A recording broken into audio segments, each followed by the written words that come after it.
In today's video, I'm going to teach you how to log out from Expensify.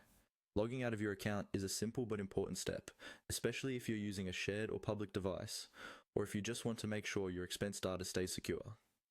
In this walkthrough, I'll guide you through exactly where to click and what to look for, so you can sign out confidently every time. First, open your web browser and go to the Expensify website. You can do this by typing the Expensify URL into the address bar at the top of your browser and pressing Enter. Make sure you're connected to the internet and that you're already logged into your Expensify account. If you see your reports, expenses, or dashboard, you're in the right place. If you're not logged in yet, go ahead and sign in as you normally would, because the sign out option only appears once you're inside your account. Once you're on the main Expensify page, look towards the top or side of the screen for the account area.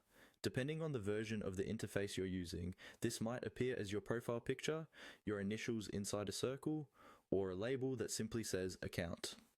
It is usually located in the upper right corner of the screen.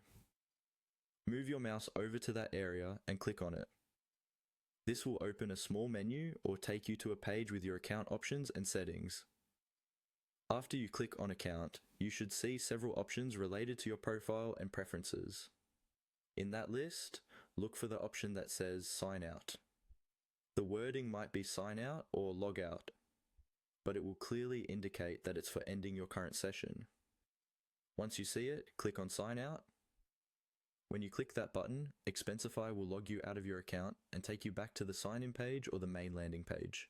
To double check that you're fully logged out, make sure you no longer see your name, your profile image, or your reports.